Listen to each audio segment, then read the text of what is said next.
Beginning the arrival. The human settlement on Arivos 4 was a quiet cluster of steel domes beneath a sky that glowed with perpetual violet storms. A frontier world, half terraformed, half alien wilderness. To most of the galaxy, it was insignificant. To Commander Arlen Voss, it was home, or at least the closest thing he had left to one. He was fixing a damaged wind turbine when the sky tore open. A shimmering fracture of light split the clouds, spiraling outward like a wound in the fabric of reality. The storm quieted and someone descended. The sensors in his visor screamed warnings. Radiation spikes. Quantum displacement. Biological readings far beyond human limits. He reached for his plasma rifle, but before he could react, the air folded and she appeared. Tall, radiant, cloaked in light that shimmered like molten glass. Her eyes glowed silver, and a faint hum resonated in the air, as if her very presence bent the atoms around her. The stories from deep space had mentioned beings like her. The Varen. The Starborn. The gods that had ended empires. Arlen froze. His instinct screamed to flee, but something stronger, curiosity, defiance, or maybe madness, kept him rooted. She looked at him as if he were a puzzle she hadn't expected to find. "Everyone trembles at my presence," she said, her voice echoing inside his skull.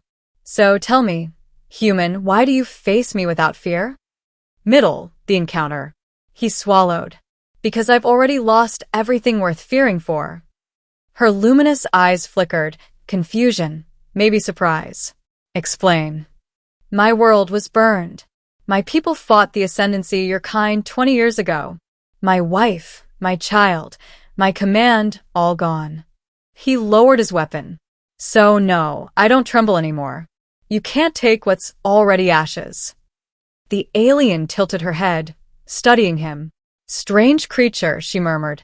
"You face annihilation, and yet you speak to me as if I am mortal." "Maybe you are," he said quietly. "Maybe everything that breathes fears something." That made her pause. The light around her dimmed slightly, revealing pale silver skin laced with faint, bioluminescent patterns. Her armor looked grown, not forged, like crystal and muscle intertwined. "I am Seraphine of the Varen Dominion," she said at last. "We are not gods. We are the consequence of a universe that demands dominion or death. And yet you do not cower." Arlen shrugged. "Fear's a waste of good oxygen." She almost smiled, a subtle curve of alien lips that looked both predatory and beautiful. They stood in silence for a long moment as the wind howled around the ridge. When she spoke again, her tone was softer. "My ship was struck. I am stranded." He blinked. "You stranded? Here."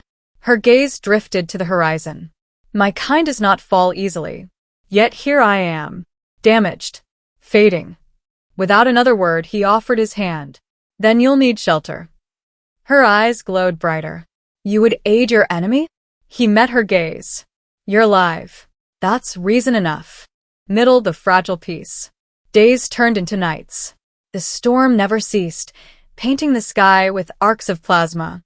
Arlen brought her to his outpost, a lonely habitat dome filled with human relics, an old photograph, a guitar, ration packs, and the smell of coffee brewed from synthesized beans. Seraphine studied everything. She didn't eat, but she absorbed light from the storm, her wounds healing slowly. At first they spoke little, but as the days passed, silence became unbearable. "Why conquer?" he asked one night as they watched lightning crawl across the horizon. "You could build, explore, create, instead you burn." She looked at him, her silver eyes reflecting the storm. "Because fear sustains control. My kind believe love is weakness, compassion is corrosion. I was bred to conquer, not to feel." "But you're feeling now," he said. She didn't deny it. "When I look at you, something stirs. Something I was told should not exist in me." He smiled faintly. "Then maybe you're more human than you think." She turned away, her voice trembling like static. "Do not say that. To my kind, that is a curse." Yet the more they spoke, the more that curse became a blessing neither could resist. He taught her human words, laughter, kindness, regret. She showed him the constellations as seen through alien eyes, stars folded into equations of beauty and sorrow. One evening, she listened as he strummed his guitar, the old earth melody echoing in the dome. "What is this emotion?" she whispered. "It's called longing," he said. "It's what's left when love has nowhere to go." Her gaze lingered on him. "I think I understand." Climax, the reckoning. Weeks passed before the signal came.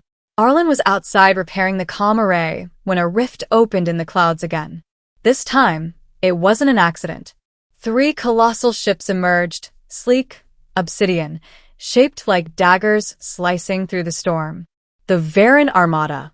Seraphine appeared beside him, her light flickering with distress. "They've come for me," she said. "And for me, I guess," he muttered, checking his weapon. "They will destroy this outpost. They cannot know I've bonded with you." Bonded. Her eyes met his. "Among my people, it means connection of spirit. I did not mean for it to happen. But it did." The ships descended, their energy cannons humming. "Can we run?" Arlen asked. She shook her head. "They would track me anywhere. There is only one way." "What way?" She looked almost human in that moment, sorrow carved into perfection. "I must return to them as conqueror or die as traitor. But I will not let them touch you, Seraphine." She raised a hand, and for the first time, he saw fear, not in her, but for him. "You gave me something my kind never understood," she said. "A choice. And for that, I will defy them." The ground shook as Varen soldiers materialized, towering figures of light and armor. Seraphine's body blazed, wings of plasma unfurling behind her. "Go inside," she said. He refused. "I'm not leaving you." Her voice broke. "Then you will die, human. Then I die beside you." The sky erupted. She leapt into the air, unleashing torrents of energy that shattered the first wave. The ground melted under her power. The soldiers fell, but more came, endless as the storm. Arlen fired from cover, taking down drones and war machines far beyond human tech. "Seraphine," he shouted. "There's too many." "I know." Her light dimmed as energy blades pierced her shield. She screamed, a sound that split the heavens. Arlen ran to her, dragging her back into the dome as explosions thundered around them. Blood, if it could be called that, spilled from her wounds, glowing like molten silver. She touched his face, her hand trembling. "Do you fear me now, human?" He shook his head, tears streaking down the soot on his cheeks. "Never." She smiled faintly, her light flickering. "Then perhaps you were never meant to." Outside, the Varen ships descended lower, preparing for the final strike. "I can end this," she whispered. "But it will cost everything." "What do you mean?" "If I release my core, the singularity heart, I can collapse their fleet, but it will consume me." He grasped her hand. "Don't. There has to be another way." "There isn't." She leaned closer, her voice barely a breath. "Arlen, thank you for teaching me fear and love." Before he could stop her, she rose, glowing brighter than the storm.